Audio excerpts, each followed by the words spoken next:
কি নির্লজ্জভাবে বরিশালের মতো জায়গায়, শিক্ষিত জনপদের এই জায়গায় আপনার এই বক্তব্য আগামী 12 তারিখ জাতি ব্যালট বিপ্লবের মাধ্যমে আপনারা জবাব দিয়েছেন আঘাতে, কথার আঘাতে।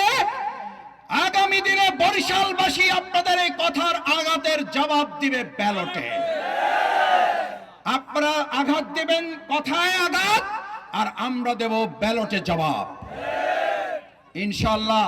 আমার মা বোনেরা এখানে আছেন, গোটা বাংলাদেশে জামাত ইসলামী ছাত্র শিবির 11 দলীয় জোট নেতৃবৃন্দ আমরা যারা আছি, আমাদের বিরুদ্ধে বহু কথা বলা যায়। যেদিন এই কথা তারা হ্যাক করেছে, এই অপপ্রচারের অসভ্য কথা তারা প্রচার করেছে, ওই দিনেই তাদের এক কর্মীর হাতে এক নারী ব্যবসায়ীকে হত্যা করা হয়েছে, এক ছাত্রদল কর্মী আর এক 7ম শ্রেণীর ছাত্রকে শিরোধানি করে ধর্ষণ করে তার